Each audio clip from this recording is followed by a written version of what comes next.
আমি আমার ফেসবুক প্রোফাইলে এই ছবিটা বসাইতে যাই দেখতেছি যে সম্পূর্ণভাবে এটা দেওয়া যাইতেছে না, ক্রপ হয়ে যাচ্ছে। এন্ড আমি শিওর আপনারাও এই ধরনের প্রবলেম ফেস করেন। সো আপনারাও আমার মতো ছবিকে এক্সপ্লেন করে নেবেন, তাহলে আর এই ধরনের প্রবলেম ফেস করতে হবে না। যে কোনো ছবিকে আপনি প্রোফাইলে বসাইতে পারবেন, সম্পূর্ণ আসবে, কোনো ধরনের ক্রপ হবে না। সো এই কাজের জন্য আমাদের প্রথমে পিক্সার প্রিমিয়াম অ্যাপটাকে ওপেন করতে হবে। অ্যাপটা চ্যানেলে দেওয়া রয়েছে, চ্যানেল থেকে নামাই নেবেন। প্রিমিয়াম অ্যাপ না হলে কাজ করবে না। এখানে আমরা কয়েকবার নেক্সটে ক্লিক করে নিব। এখানে কতগুলো অপশন থাকবে, যে কোনো একটা অপশনের মধ্যে ট্যাপ দিয়ে দিয়ে আমরা নেক্সটে ক্লিক করব। নট ম্যান্ডেটরি, আমরা কোন অপশনের মধ্যে ক্লিক করলাম। অলরাইট, নাও আমরা ফিনিশে ক্লিক করে দিচ্ছি। নেক্সট আমরা এখান থেকে অ্যালো অপশনে ক্লিক করব, তারপর মেবি লেটার যে অপশনটি রয়েছে এই অপশনে ক্লিক করে দিব। ওকে, নাও এখানে যে প্লাস আইকনটি রয়েছে প্লাস আইকনে আমরা ক্লিক করব। এখানে যে সি অল অপশনটি রয়েছে এই সি অল অপশনে ক্লিক করে আমরা গ্যালারি থেকে যে কোনো একটা ছবিকে অ্যাড করব। ওকে, আমি একটা ছবি অ্যাড করে নিয়েছি, দেখতে পাচ্ছেন। ছবি যেরকমই হোক সেটার দিকে আপনারা ফোকাস করবেন না, আপনারা কাজটার দিকে ফোকাস করবেন। আচ্ছা, এই ছবিটা মূলত স্ক্রিনশট নেওয়া, যার কারণে উপরে এন্ড নিচে বড় বড় কালো বর্ডার রয়েছে, দেখতে পাচ্ছেন। তো এই বর্ডারগুলোকে ফার্স্ট আমাদের ভ্যানিশ করতে হবে, না হয় আমাদের ছবিটা সুন্দরভাবে এক্সপ্যান্ড হবে না। ভ্যানিশ করার জন্য আমরা টুলস অপশনে যাব। এখানে ফার্স্টে আমরা ক্রপ টুল পেয়ে যাব। ক্রপ টুলে চলে যাব। ক্রপ টুলে এসে এখানে কালো যতটুকু বর্ডার রয়েছে ওগুলোকে ক্রপ করে কেটে দিব। আমাদের মেইন ছবিটা যতটুকু রয়েছে অতটুকু শুধু রাখবো। দেখতে পাচ্ছেন হয়ে গেছে। ওকেতে ক্লিক করে দিব। নাও আমাদের ছবিটি এক্সপ্যান্ড করার জন্য পারফেক্ট। আবার আমরা চলে যাব টুলস অপশনে। এখানে এআই এক্সপ্যান্ড নামে একটা অপশন আমরা পেয়ে যাব। একদম নিচের দিকে দেখতে পাচ্ছেন, এই অপশনটার মধ্যে আমরা চলে যাব। ওকে, তারপর আপনি এখানে বিভিন্ন ধরনের ফরম্যাট দেখতে পারবেন যে আপনি কোন ফরম্যাটে ছবিটাকে এক্সপ্যান্ড করতে চাচ্ছেন। এখানে মোটামুটি সব প্ল্যাটফর্মের রেশিও আপনারা পেয়ে যাবেন। ইনস্টাগ্রাম, ফেসবুক, তারপর হচ্ছে ইউটিউব, টিকটক,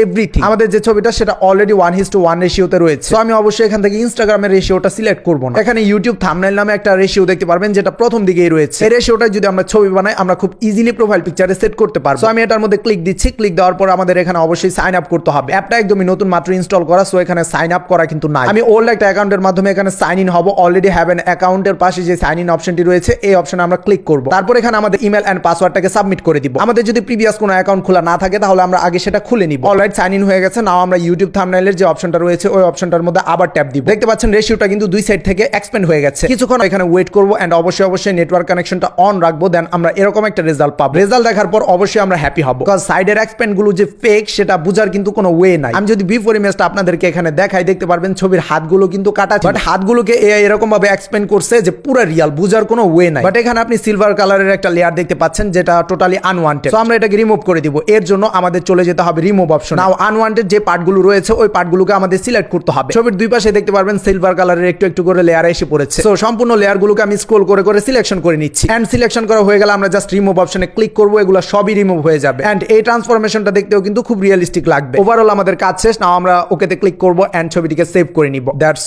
অল।